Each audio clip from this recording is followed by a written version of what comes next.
Over the past 18 months, I've sounded the alarm time and time again about the so-called pro-Palestinian movement's dangerous agenda.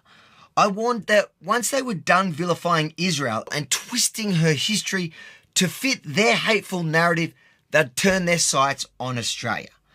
And now, as we gear up to honour the Australian heroes who gave their lives for our freedom, a group called Teachers and School Staff for Palestine Victoria is pushing to rewrite our school curriculum. Their goal? To indoctrinate our kids into despising the very heroes who fought for us. This morning, their spokesperson went head-to-head with Tom Elliott on 3AW in an interview every Australian needs to hear. Let's take a listen.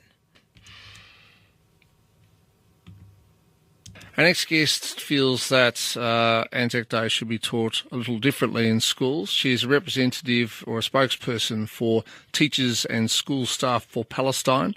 Lucy Honan, good morning. Hi, Tom. How do you think Anzac Day should be taught? We want to teach children beyond the mythology. We want to give them information about what the original Anzacs were actually involved in and let them think critically about the consequences of some of the things they did. And for example, this year we've released a resource that looks at the way the original Anzacs were involved in crushing the national revolution of the Egyptians in 1919. Some of the atrocities that they were involved in, including burning villages, burning dwellings, breaking up protests, breaking up public meetings, banning propaganda, and whipping and lashing people. This is just one of the events or series of events that the original Anzacs were involved in because of their role in supporting British imperialism at the time, and then later American imperialism. Well, we think it's incredibly important. On imperialism, though. I mean, World War I was a war of empires. I mean, the Anzacs in the Middle East and in North Africa were fighting against another empire called the Ottoman Empire, which had allied itself with Germany.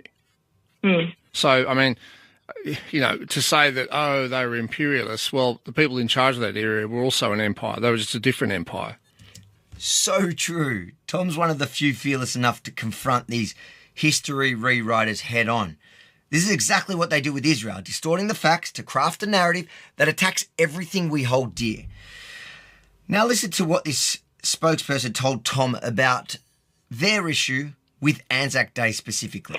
I think those themes of self-sacrifice and community and, solidarity with each other are really important themes to celebrate, but then it's a myth and it's actually a lie. But why is it a myth? Why is it a myth?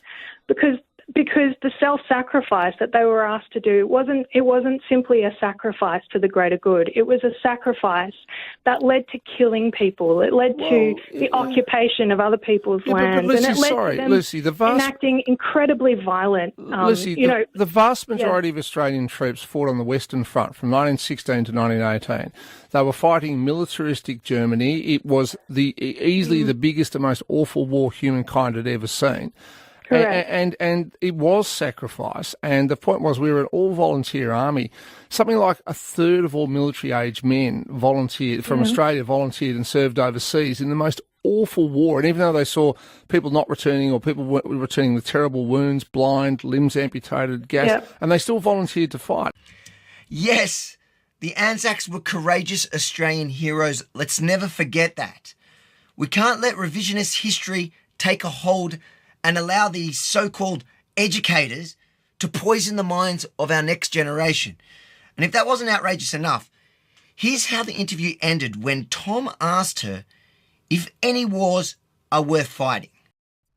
I think there are wars worth fighting, but I don't think that the Anzac mythology supports or helps us understand which ones to support. In fact, I think it covers up so much of the crimes and so much of the root cause of the devastating wars that led to, deeper problems. And so should World War II in the Middle East today. Should World War II have been fought?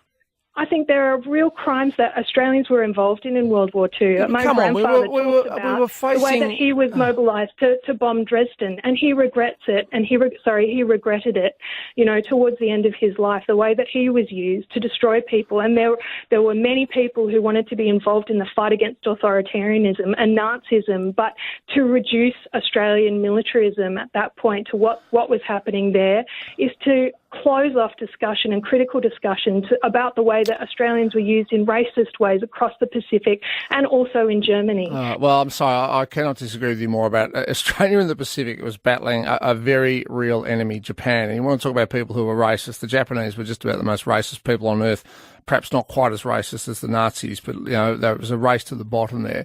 And as for Dresden, I can tell you the Germans were the first to bomb cities. They bombed Coventry early in the war. Once they did that, the gloves were off. The Germans started it. Never forget. That's right. Never forget.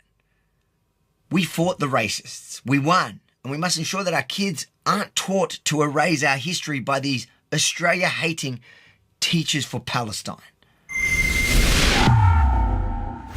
If you believe every Aussie needs to know how deeply the anti-Israel movement despises our nation, hit the like button, drop a comment, and share this video far and wide. Then head over to rebelstore.com.au, grab yourself some patriotic merch, just like this one.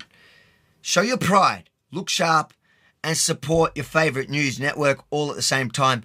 rebelstore.com.au, stand tall for Australia.